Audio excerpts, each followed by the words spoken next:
Assalamualaikum warahmatullahi wabarakatuh. Perkenalkan, nama saya Rifa Lajemi dengan NIM 2010 1273 100001. Di sini saya akan mempresentasikan PPT tentang identifikasi anak dengan hambatan intelektual atau kuliah pendidikan anak dengan hambatan intelektual yang diampu oleh dosen Eviani Damastuti, MPD.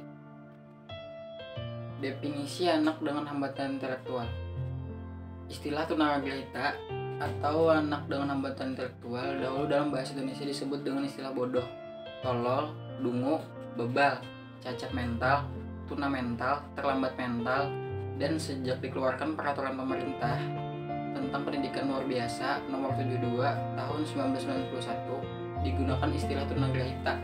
Istilah tunagrahita berasal dari bahasa Sanskerta tuna yang artinya rugi atau kurang dan grahita artinya berpikir.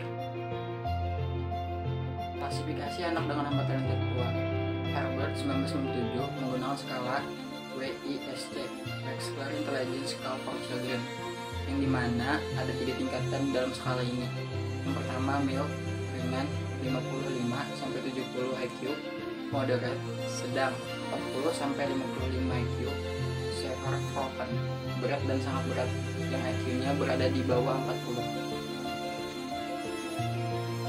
Karakteristik anak dengan hambatan intelektual. 1. Tingkat kecerdasan di bawah normal. 2. Mengalami kelambatan dalam segala hal kalau dibandingkan dengan anak-anak normal sebaya, baik ditinjau dari psikis, sosial, dan kemampuan fisik. 3. Tidak dapat menyelesaikan studinya sampai tamat SD. 4. Tidak dapat konsentrasi terlalu lama atau lekas bosan. 5. Daya abstraksi sangat kurang. 6. Perbendaharaan kata sangat terbatas. 7. Penyesuaian tingkah lakunya. 8. Pikiran, ingatan, kemauan, dan sifat-sifat mental lainnya sedemikian terbelakang kalau dibandingkan dengan anak normal sebaya. Dan 9. Tidak dapat menjadi normal. Dan di sini saya ingin menampilkan hasil identifikasi anak dengan hambatan intelektual yang telah saya observasi yang bertempat di sekolah SMP 10 Banjarmasin kelas 7G yang diisi pada tanggal 6 November 2021. Dan saya sendiri bertugas sebagai pengidentifikasi dan guru kelasnya adalah Ibu Herlina SPD.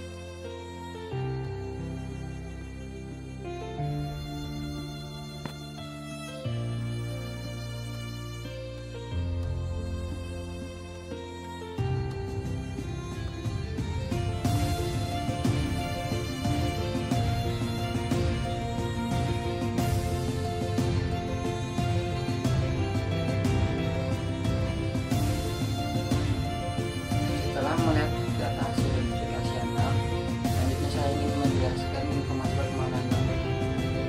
Identitas anak: nama Ahmad Mahdi, tempat dan tanggal lahir Banjarmasin 10 Juni 2005, jenis kelamin laki-laki, agama Islam, status anak kandung, anak kedua dari 2 bersaudara yang bersekolah di SMP 10 Banjarmasin, bertempat di kelas 7G dan beralamat Jalan Ais Nasution Gang Silaturahim. Identitas orang tua: ayah nama Salman Rusdi, umur 40 tahun, agama Islam, status ayah kandung, pendidikan tertinggi sekolah dasar, pekerjaan pokok guru lepas, beralamat Jalan Ais Nasution Gang Silaturahim. Lanjut ibu, nama Siwani, umur 52 tahun, agama Islam, status ibu kandung, pendidikan tertinggi sekolah dasar, pekerjaan pokok ibu rumah tangga, dan beralamat di Jalan Ais Nasution Gang Silaturahim. Perkembangan fisik: dapat berdiri pada umur 4 tahun, dapat berjalan pada umur 4 tahun 2 bulan, naik sepeda roda 3 pada umur 7 tahun, naik sepeda roda 2 pada umur 7 tahun, bicara dengan kalimat lengkap, belum, kesulitan gerakan yang dialami tangan, status gizi balita kurang, riwayat kesehatan baik atau kurang-kurang, penggunaan tangan dominan kiri.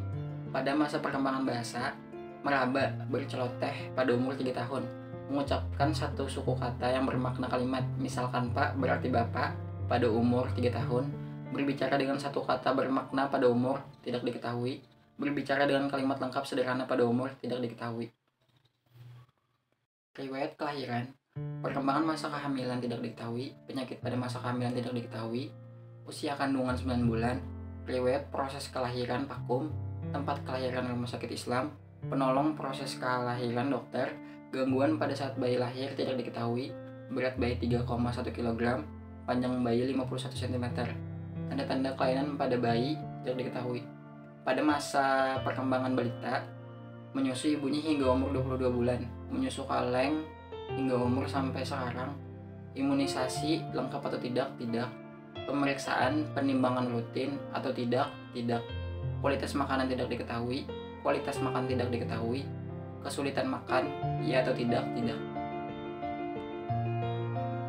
Terakhir, perkembangan sosialnya, hubungan dengan saudara bayi, hubungan dengan teman bayi, hubungan dengan orang tua bayi, hobi naik sepeda, dan minat khusus tidak diketahui. Kesimpulan, dari data hasil identifikasi anak dengan hambatan intelektual di atas, maka saya menyimpulkan bahwa Ahmad Mahdi teridentifikasi sebagai anak dengan hambatan intelektual dikarenakan banyak faktor yang menunjukkan adanya ciri-ciri yang ditampakkan dari gejala-gejala yang terlihat dari Ahmad Mahdi sendiri.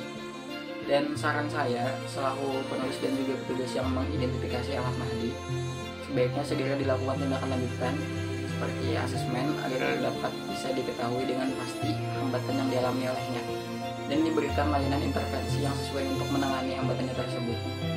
Sekian presentasi dari saya. Salah hilangnya saya mohon maaf. Wabillahi taufiq wal hidayah. Wassalamualaikum warahmatullahi wabarakatuh.